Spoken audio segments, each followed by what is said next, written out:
If you were to describe agriculture in one word, what would it be? Expensive. I'd describe agriculture in one word with the word life. One word to describe agriculture would be necessary. One word to describe agriculture is life. Hi, I'm here with David Ricketts, and I'm here to interview about agriculture. What are some things you've heard about agriculture that is alive, but some people might think isn't true? A lot of things I hear about is that people think that farmers are abusive to their animals, and that they don't care whether or not what happens to them and concerns of their health and such. And obviously it's a lie, because if you ever raise an animal, you know it matters to you and you're trying to take care of it. It's almost like it's your own child. So I've heard a lot of things, but the one that comes like to mind first is there's some people who think you have to kill cows to get milk, which is honestly just a really stupid thought. I can see how some people might think that, but it's definitely not true. We definitely milk cows instead of killing them to harvest their milk. Okay. A lot of people believe that farmers don't care about their animals and they think it's just there for business, but if you really go and have a conversation with any farmer, you'll realize that every single animal has a connection to them and there's for specific reasons why they're still there. What do you have to say to people that think that farmers don't care about their animals? I feel like they don't really know the whole truth behind it and haven't really been able to research or like expand their knowledge on it, because they're only listening to what the press has to say about it, and it's all negative. So what's the real truth about like what farmers do with their animals? Is it true, like, do they really abuse them? Do they really treat them as bad as like the press makes it seem? Can you like elaborate on that? I feel like if they saw behind the scenes in agriculture, there's some things that look bad, but they're not choosing to expand their knowledge on it and to learn more about it. So of course it's going to look bad and negative when a steer is just sitting there getting poked with a stick. But that's not how it is. You're dealing with an animal that is 3 times your size and 3 times the power as you. So yes, sometimes we have to take force, but it's not to abuse them or to hurt them. It's for your well-being and for the animal's well-being. I think farmers definitely care for their animals. They always do. But people that think they don't, obviously they haven't raised an animal, because I mean, it's your animal. You take pride in it. It's almost like it's your kid. I mean, you didn't exactly bring it into this world, but you're raising it up in this world. You're gonna use it to benefit either yourself or others. Why do you do an agriculture class?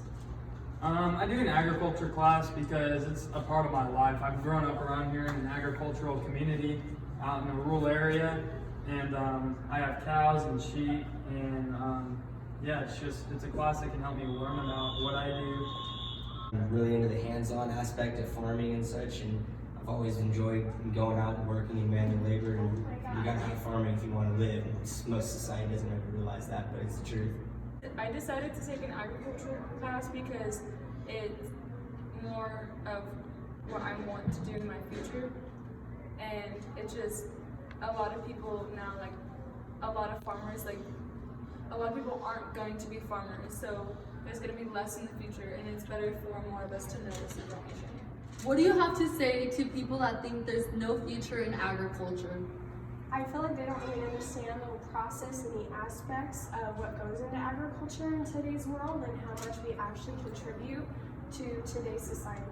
If they think there's no future in agriculture, they're not going to get too far in life. I mean, life doesn't exactly revolve around agriculture, but it has a very big aspect of it. If you mean you want to eat anything that's not meat, you got to have agriculture. And if you want to eat meat, it's agriculture. I mean, it's everything. It's your food. It's how this world's going to keep surviving. It's your clothes. It's everything. If they think there's no future in agriculture, then they think there's no future of this earth. Because agriculture is what runs us. Agriculture is what keeps us alive. And even if you're vegetarian and don't believe in these animals, the agriculture industry is still growing your food. No matter what, agriculture is there and they're providing for our communities. And they're the ones putting food on your table. Whether you grow your own food, that's still agriculture. So if there's no agriculture, then we'll just all die.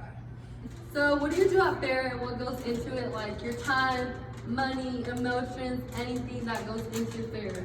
I feel like fair is definitely pricey, but my emotions behind it are, it's sad, but it's exciting at the same time. In the end, you do get a paycheck, but with as much work as you put in it, so I don't feel like it's worth the paycheck.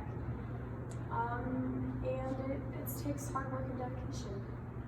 At fair, so I bring a pig to fair, and a lot of people think, oh, just a pig, you don't have any connection to it. But every year when I go choose my pig, I take a lot of effort in choosing it because I take a lot of pride in what I take to our fair and how I represent myself, chapter, and even the animal itself. Because this animal has a duty, and that duty is to grow into a productive pig and feed our community and be sure it's good meat.